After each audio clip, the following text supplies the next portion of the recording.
Students/teachers, has a student ever been arrested in the middle of a class?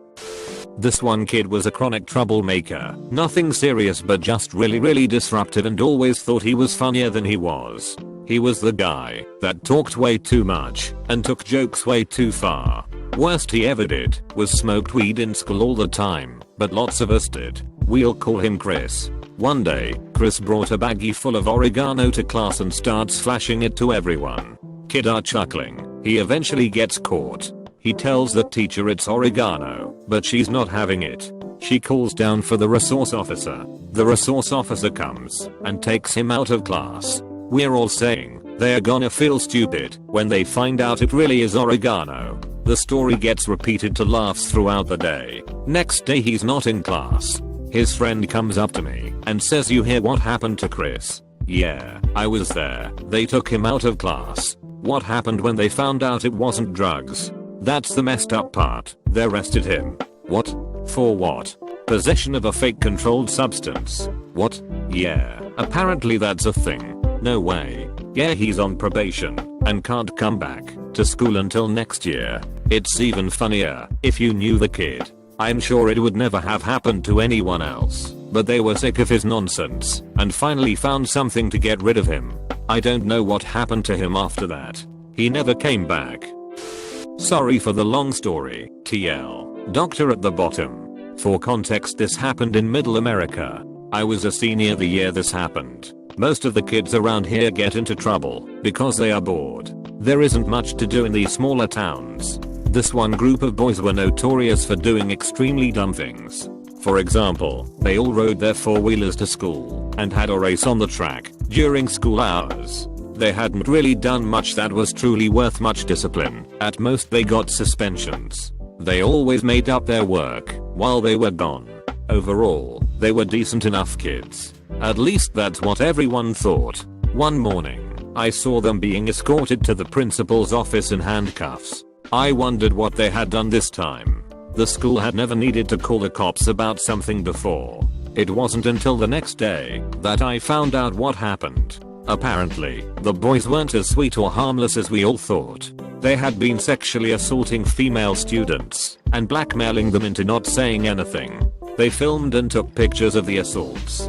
They threatened the girls with leaking the pictures and videos if they said anything. The last girl they assaulted didn't care about being exposed and told her dad. The boys posted all the videos and pictures they had of her onto their social medias. They were too stupid to realize they just released all the evidence she needed to convict them. All the boys ended up in jail with multiple counts of sexual assault. Within the next few months, a few more girls came forward with claims of assault.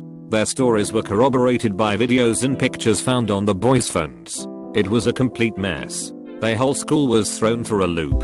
We had to have assemblies and send letters home to parents. We brought in counselors to talk to most of the students and help deal with the shock. These boys were well liked by most of the school. It was a dark time in teaching for me. This wasn't just my school, it was a district-wide problem. A group chat was leaked onto Facebook. The group chat was called the Fourth Reich's official group chat. Members were asked to recruit new members to their cause so they can complete their mission.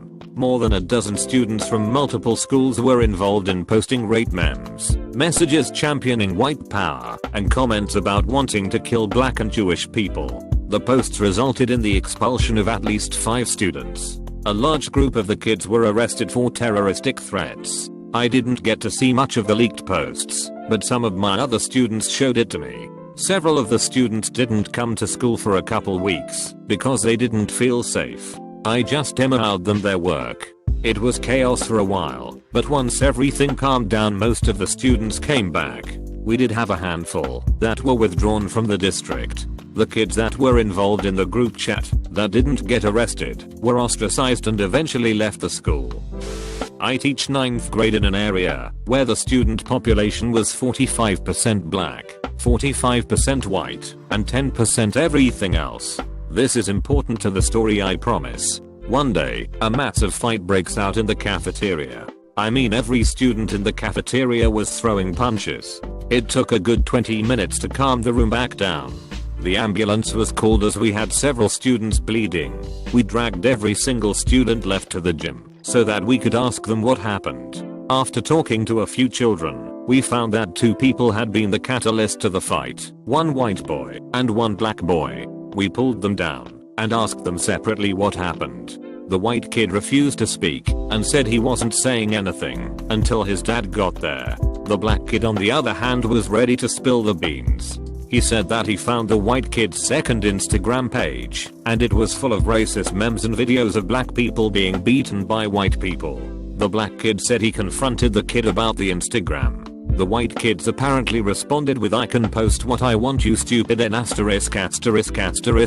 the black kid swung. The white kid's friends jumped in to help him and the black kid's friends did the same. During the fight some racial slurs were thrown around and more people got involved. Anyone who wasn't fighting ran out of the cafeteria as soon as they could. There was an investigation into this Instagram page. It was found, and not only was it chock full of racist crap, one of the last posts was a vague threat about shooting the black students at the school. Needless to say, the white kid was expelled, and a few other students were suspended after it was found that they were liking and commenting on the racist posts. I'm a professor at a college. We get random arrests all the time. Most of the time it's drug charges. One of my students was not the brightest bulb in the box. It was clear she was here to party and have fun. She rarely came to class, and when she did, she was hungover. I didn't think she was going to make it through the year. I thought she was going to flunk out and go home. That is not what happened. She filmed herself drinking and driving around campus with a bunch of her friends passed out in the back. She was laughing and saying that she told her friends that she wasn't going to drink so that she could drive everyone home. She lied and was completely wasted. Over the course of 4 videos, you could see she was getting more and more reckless. She was swerving and speeding, laughing the entire time. The last video showed her singing along to the radio, then the phone drops to the floor and all you hear is screaming. She ran into a pole. She got seriously injured. The people passed out in the back just had a few bruises. The video of her crash circulated social media and eventually found its way the administration.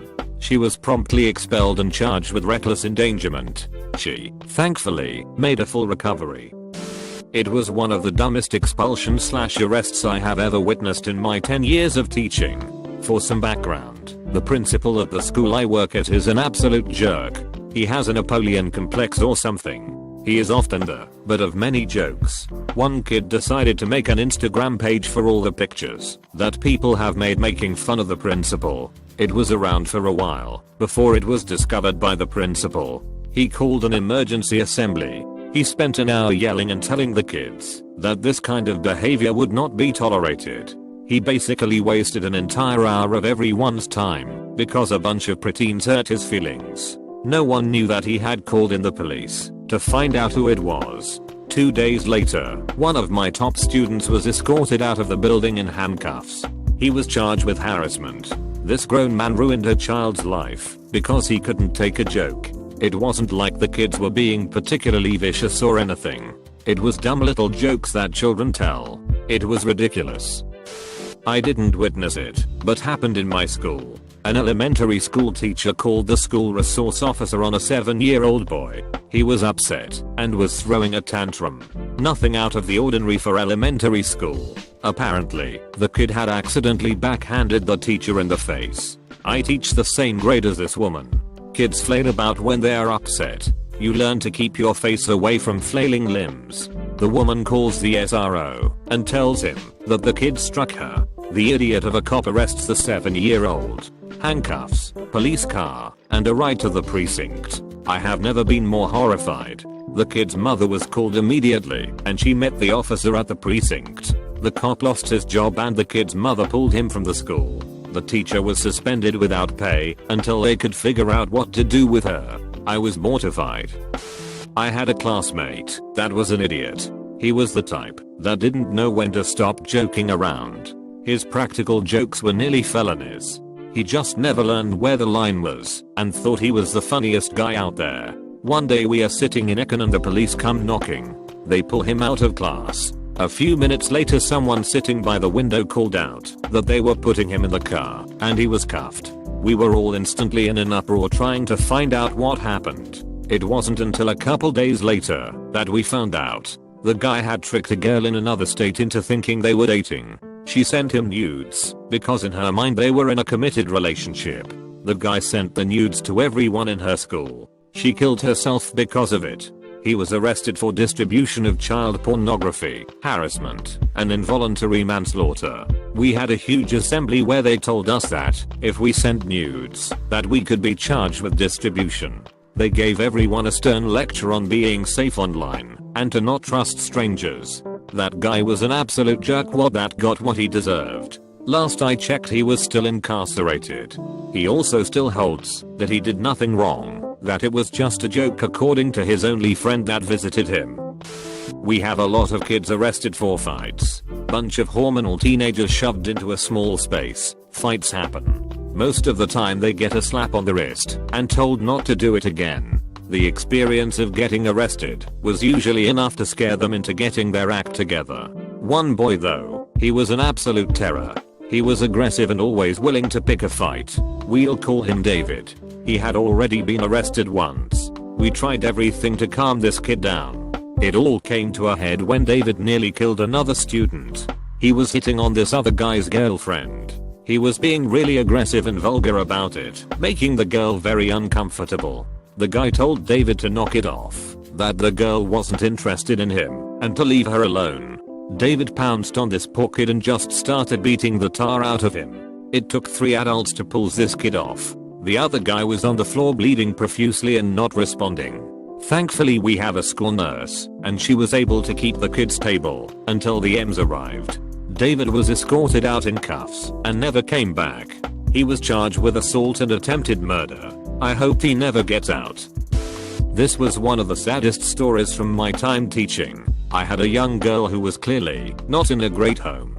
She was always dirty and had ripped old clothes. She came to school with weird bruises. The girl didn't talk to anyone. She was pale except for the dark purple circles under her eyes. We reported everything but nothing ever came of it. I was afraid this girl was going to die. She never had money for lunch. I started buying her lunches. She scarfed them down like she hadn't eaten in days. One day, she came in clean and well dressed. She looked like a weight had been lifted from her shoulders. I thought that maybe CPS had finally done something. This continued on for a week. Friday afternoon, I received a call asking if she was in class. I said yes, and they said to make sure she stayed there. The police came and put the girl in cuffs. I was so confused. This poor girl had never done anything bad in her life. I followed the officers outside and asked what was going on. The girl had started sobbing and shaking. The officer had told me the girl's parents had been found dead in the basement of their house. I was in disbelief. I spoke on her behalf at the trial. She ended up going to a mental hospital. I will say I told that jury, if CPS had done their jobs, that this could have been avoided. We had been reporting since she started at that school. It was the worst thing I've witnessed as a teacher. We had 3 separate threats happen all within a couple of weeks. The first was a bomb threat that some idiot kid called in. He said that he placed a bomb in the school's air vent system. We had the bomb dog sniffing the school for hours. We had to cancel school for 2 days so that the school could be cleared. The kid was found and promptly arrested. The second threat came from someone bringing a shotgun to school. It was 3 days after the bomb threat. He was showing it off in the parking lot. Someone overheard him say that he had better stuff at home, that a shotgun wouldn't kill enough people. He was arrested before the day was over. The third one came in the form of an anonymous message written in the boys' bathroom. It was telling people not to come to school on this particular day. To quote it exactly, if you don't want to die, don't come to school on date. We are about to have a second Columbine. The kid was ratted out by one of his friends. He was arrested quickly. This happened 3 days after the shotgun incident. The strange thing about it was that none of these kids knew each other.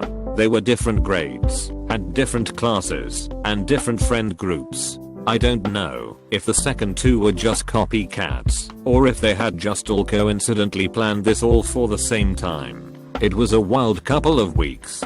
We had metal detectors and stuff put in afterwards. I left the school the next year. Two fraternity brothers broke into another fraternity to steal memorabilia before evading officers and getting caught with illegal possession of alcohol. The two boys reportedly attempted a prank to grab some items for bragging rights, but each ended up being arrested on several preliminary charges, including theft, false informing and alcohol-related charges. The other fraternity members said they did not want to press charges because they understood it was a joke, but the sheriff said the current health crisis makes this conduct inappropriate. They were underage and were caught with alcohol. It was probably the reason they even decided to pull this dumb stunt. Because of COVID-19, the boys weren't booked, but were strongly warned against repeating the behavior. We had nearly our entire student body stage a walkout after a teacher that was caught roughly handling a special needs student was allowed to keep teaching there. The children were furious and refused to go to class. They sat outside the school, quietly holding signs that read school name, allows child abusers to teach here. They would not speak to anyone. They were well organized and knew what they were doing. Even after the principal got in their faces and yelled, they remained calm. The police were called. The kids were told that if they didn't go to class they were going to be arrested for truancy. One girl stood and said that they were allowed to protest and they were on school property, so they were truant. She was arrested along with a couple other students who started to stick up for her. The rest of the kids remained quiet and sat it out. The arrested students were back a couple days later. The protest went on for 2 weeks. The abusive teacher was fired and the kids went back to class. I didn't count any missing assignments against them. They did good. A classmate of mine was arrested in the middle of class for things he said over Sparks Live. He was a huge gamer. He played all the popular games. He was also a very sore loser and accused people of cheating if he lost. I played a match with him once and it was god awful. I had to mute him. He was yelling profanities and racial slurs at everyone. I blocked him immediately afterwards. I was just trying to have fun and he was ruining it with his behavior. I guess one night he went off on his usual tirade and started threatening to dox people and go to their houses and kill them. One of the kids' mothers heard and called the cops on him. One of the guys had recorded what he said and sent it to the police. It took them until he was in school the next day to track him down. I was fortunate enough to be in the class when he was picked up. He cried like a baby when they cuffed him in front of the class. People talked about it for the next 2 weeks. When he came back everyone made fun of him really bad. His mom pulled him from the school because her son was being bullied. She didn't seem all that concerned with him acting the way he did online though. He was and still is a jerk. High school teacher here. I didn't see the post myself, but heard it through the grapevine. I had this one student that liked to act like he was the biggest and baddest in school. He constantly was picking fights and stirring up trouble. The most he had ever received was a few days suspension. So, when he didn't show up to my class for a couple weeks, I wasn't concerned. It wasn't until the start of the 3rd week that I started to worry. I asked one of his other teachers what happened. She gave me this look that made me think the kid had killed someone. She told me he posted a video on one of his social medias, I think it was Instagram, that showed him bragging about carrying guns in his car. The video was made on school grounds, in the back parking lot where the students parked. He was carrying at least 4 guns in his car. A student anonymously emailed the video to the principal. The administration called him out of his first period class and searched his car. They found more than just guns. He was also carrying some drugs. I wasn't told what it was. The kid was arrested and expelled from school immediately. I apparently was sent an email about it, but never received it. It was definitely a shock. Short and sweet one. We had one kid that was obviously a stoner. He was always high, but never got caught with it on him. He was also suspected of dealing. Nobody ever caught him with it until one day. He was goofing off in the hall with some of his friends. He went to pull his phone out and dropped a bag of weed in front of the SRO. He was arrested on the spot. He was smart in the worst way.